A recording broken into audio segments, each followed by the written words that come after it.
Hi, my name is Kirk Hamilton, your host of the Staying Healthy Today show. Today's show topic is how to create a diet that enhances brain function and the role of the ketogenic diet in treating Alzheimer's disease and cognitive decline. I just got finished interviewing Andrea Glasser, a registered dietitian, a licensed dietitian working at Resilient Health in Austin, Texas, under the supervision of Dr. Sharon Hausman Cohen, MD, who's a functional medicine physician who specializes in many things, but in particular, she also specialized in treating cognitive decline and early Alzheimer's disease, and she's collaborated with Dr. Bredesen, and they've had input on how to create a diet that is a ketogenic diet, but kind of plant strong and with healthy fats to have cardioprotection. In fact, I highly recommend Dr. Bredesen's best-selling book, just came out. I've taken clinician trainings from him multiple times. I heard him speak multiple times. But Alzheimer's disease and cognitive issues are the greatest fear of our patients, and it's going to be an epidemic proportion. And he's the first one to show you can reverse early Alzheimer's disease with this integrated program. Now, I don't want to simplify it too much. It's not just diet, but one of the biggest components is a mildly ketogenic diet that uses more plant-based oils and vegetable fat with a smaller amount, reduced amounts of saturated fat to improve brain function, because ketogenesis apparently improves brain function and cognitive repair. So the problem for me is, I'm a plant-based guy. That's the way we prevent and reverse chronic diseases. The longevity cultures of the world are high carbohydrate, moderate fat intakes. They vary. Small amounts of animal food. So to jump here is a jump. And so I want to make sure I do it in a way and recommend my patient's way that's as healthy as possible, because here's the difference. This is a therapeutic diet. This is to pull people out of the fire. And you have to pull out multiple ways to do this. So the ketogenic diet, though some people believe it is a lifestyle diet, I believe it is a therapeutic diet for this condition. So there's 10 steps that Andrea does to kind of transition people over a several week to several month period to getting into mild ketosis, so that can start helping. And remember, if someone has cognitive decline, very few people can do this on their own. Very few. You have family members and support people that are learning this and preparing the food and helping that patient transition.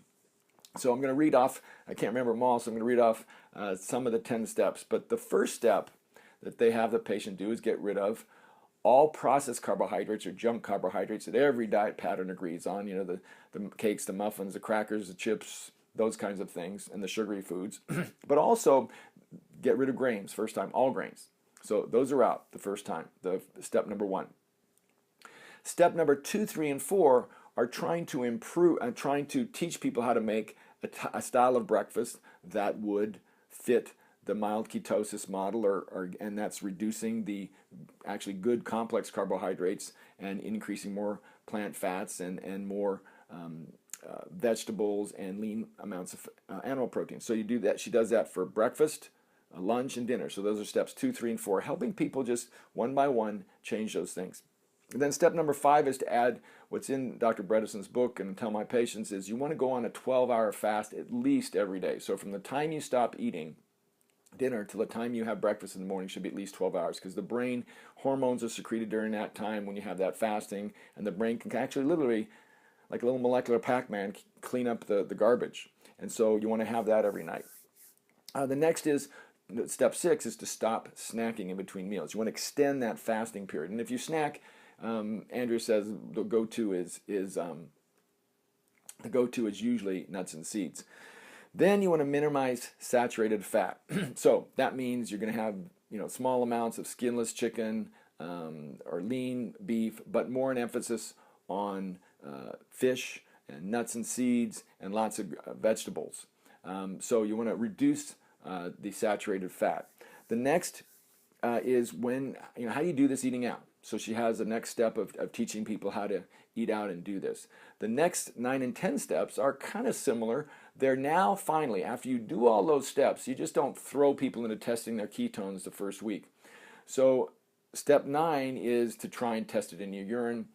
Dr. Bredesen doesn't think that works real well, and sometimes they skip that. but go directly to measuring beta-hydroxybutyrate, which is a measure of ketone bodies. It's more sensitive, and you do it with a glucometer that has both a ketone meter and a glucometer on it. And so that is done. And the goal is to get between 0.5 and 2 millimolar. And you take and you test for your ketone levels in the morning fasting, after exercising. And then you adjust your diet accordingly. Sometimes you got to even cut half a piece of fruit out of the diet. So this diet doesn't have what I consider the good carbohydrates in it. So beans are minimized, sweet potatoes are minimized, squash is minimized, and sometimes has to be eliminated totally because you can't get into ketosis. Grains are totally eliminated. Interestingly enough, tofu and whole soy foods, edamame, are allowed in this diet because apparently they have a very low glycemic index and keep blood sugar and insulin levels low. So it's good for me. I could have, tofu and mixed vegetables until I'm blue in the face. So that's good. So that's the transition approach. And it can be done over the phone for people who aren't in Austin, Texas, or you actually go see Andrea there. She likes to have, before you come, an ApoE4 level, because if you have,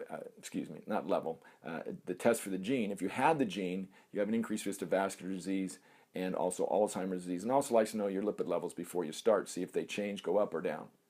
So this is I want to qualify this. I support this diet because it's a therapeutic diet for people with cognitive decline when you're trying to pull them out of the fire. Now, my bias and my belief system is that this is not a lifelong diet. It's not a preventive diet, though I think there'll be some who argue this. And I have a little section because I want people to know what I think is a healthful diet. The longest living, even though this diet doesn't include very minimal beans, no whole grains, the longest living diets in the world are carbohydrate-rich diets. So I have a link to the Blue Zones where you hear Dan Buettner say that beans tend to be one of the longevity foods. So I had a link to him because I want to put this in perspective.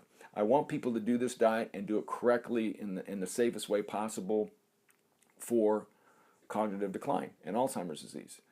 That said, if I'm going to reverse diabetes and reverse heart disease and obesity, I'm going to do low-fat, high-complex carbohydrate, totally unprocessed, carbohydrate-rich diet that has been shown forever, since the 1900s, to reverse those conditions, and especially in the last 30 years with Dr. Usselton and Ornish's heart disease. But diabetes, I have a section here because there's a term, I'm going to bring this up and it might seem I'm belaboring a point, but there's a term that's used in the ketogenic world. It's actually used in Dr. Bredesen's book that I think is not used correctly. Insulin resistance. So one of the biggest goals of the ketogenic diet, especially for cognitive decline, is not just the ketones, but it's to keep insulin as a brain helper of repair, but it's to keep insulin levels and blood sugar levels low. And you will absolutely do that. If you're burning fat for energy, and you're not taking in any complex carbohydrates, you can have very little carbohydrates and you can have low insulin. That does not mean you've improved insulin sensitivity and reduced insulin resistance. That just means you have low levels of those. The definition of insulin sensitivity is the ratio of carbohydrates you consume over the amount of insulin needed to get your blood sugar in a normal range. So what that means in real language is a high complex carbohydrate diet with lots of carbohydrate, if it's unprocessed, will give you a normal or low insulin level and a normal blood sugar. That is insulin sensitivity. When you add fat to a carbohydrate diet and meat, it drives insulin resistance up. It reduces insulin sensitivity, so the sugar can't get in the cell. And so I left references there because I don't want people to be confused, because the book says this, insulin resistance. Insulin resistance is best dealt with not by a high meat diet or a high fat diet. If you're on a ketogenic diet, you're not dealing with that. If you go on carbohydrates, any type of carbohydrates, good or bad, and you eat a high meat and fat diet, you're going to cause more insulin resistance. And that is my concern, because people are going to run with this concept. Because this book is fabulous. people are scared to death of losing their cognition, and everybody wants to eat more meat and fat. I mean, they just do. My patients want to do it. They don't want to restrict those kinds of things, and I think it's going to confuse people. So at the bottom of this summary, I have how to contact Andrea, how to set up an appointment with her. No problem, call them up. But below that, I have references in the early 1900s where we had the studies of Hemsworth and Sweeney and multiple people, and then the practicality of James W. Anderson, where you reverse diabetes and lower blood sugar by high fiber, high complex carbohydrate, low fat diets. And I think it's really important to go through those. And then I have a great link on insulin resistance from Dr. Cyrus Kambata, which will help clear that up for you. So the reason I'm belaboring this is this ketogenic diet is a therapeutic diet to pull desperate people with cognitive loss out of the fire, along with everything else Dr. Bredesen does. This book is not just about a diet. This is a multiphasic program of how to increase the metabolic pathways that increase synapses and neurons growth and reduce the pathways that break down and help degenerate neurons and synapses. And so it's not just that. It's exercise, it's environment, it's toxins, it's stress management, it's sleep. And one of the things I would love to do, actually, this is just for my own intellectual curiosity, is if you took not the ketogenic diet, but you did the exact same program, this multi-phase program, and took something like, which I have a link, the Dean Ornish program, which has been used to reverse all types of chronic diseases for the last 30 years. And I have links to all those references below in the YouTube. If you plug that into this system, would the ketogenic diet work better? Or would Dean Ornish's diet or a plant-based diet do as well? I don't know the answer. Right now, all we know is that you can pull people out of the fire if you apply this ketogenic diet along with all the other things that Dr. Bredesen has recommended. And so that's what I'm doing until I learn otherwise, okay? So my name is Kirk Hamilton. I know that was long-winded, but there's a lot of complex things in this topic that I want to put in perspective. If you need help with diet counseling and you want to approach helping your family member or you or anybody on cognitive decline and Alzheimer's disease, what I would recommend is, number one, and in fact, every family member needs to read this book before they come into the office and ask for help. They really need to have an understanding of the total approach of the Bredesen protocol. Number two is, you don't want to go out and just do any ketogenic diet.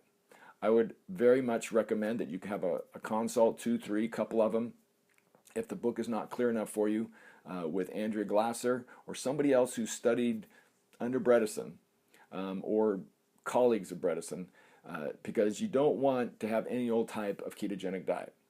So my name is Kirk Hamilton. This is the Staying Healthy Today show. Sorry I'm a little long-winded, but it's a really, really important topic, and I don't want to confuse people any more than they probably will be. All right? I'll talk to you soon. You have a fabulous day.